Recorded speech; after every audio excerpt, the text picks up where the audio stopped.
I'm glad you brought that up. So I'm going to disabuse you of your what you think is the right thing when it's really not the right thing. You've been to St. Helena before, right? Yeah, okay. And Calistoga too. And Calistoga too. So in the daytime, in the height of summer, it'll be 100 degrees in St. Helena, 102 degrees in Calistoga. It's 100 degrees in Livermore. It's no hotter. Mm-hmm. And because Livermore is an east-west oriented valley with its mouth at the bay, we get air from the bay sucked in every afternoon through Livermore. It really changes the temperatures dramatically, 30, 35 degrees from daytime to nighttime. It would be like Napa too. But faster and earlier in the day. Oh, is that right? Right. So, you don't get the same exact kind of airflow through the northern end of the valley here we get through the eastern end of our valley. Yeah. So we have fewer degree days than St. Helena does. Yeah. We're actually a colder area than St. Helena, and certainly a lot colder than Calistoga.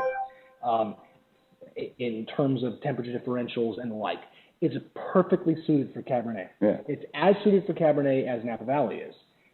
We don't have some of the drastic kind of changes in terms of elevation that you have in Howell Mountain and that kind of thing here, Mount Vita, that sort of thing. But we are a valley that's, we start at 500 feet above sea level and we go to 1,000. So we're already, significantly higher than the Napa Valley floor. Yeah. Just in our valley floor. Yeah. So Livermore, that's one of the things that we try to talk about. You think it's not the Central Valley. This is a Central Coast appellation. And it has great daytime ripening, great acid retention fruit in the evening, and that's one of the things that allows us to do, on the Stephen Kent side, I think these really beautiful, elegant Cabernets, which is what our style is, and the kind of wines that I like. You were saying earlier about comparing Cabernet for Napa Valley versus the Livermore Valley. You were talking about the temperature differential through the day. And I'm wondering, with that temperature differential and the differences, say, in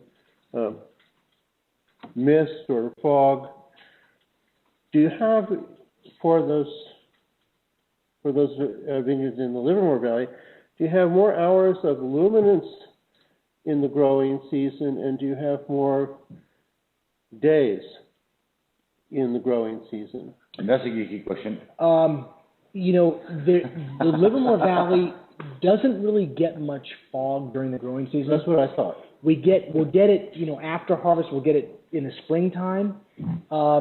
It's really more about tons of luminescence.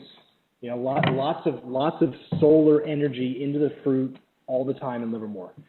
I think what differentiates, what sort of mitigates against heat and the like, and that solar luminance in the daytime is the wind coming through, the temperature drops that are 30 to 35 degrees during the evening times. It was really kind of what allows for both that photosynthetic ripening, sugar production during the day, and acid retention in the evening.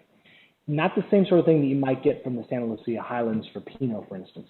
So Monterey County, that area of Monterey County, has maybe the longest season of any growing area in the world.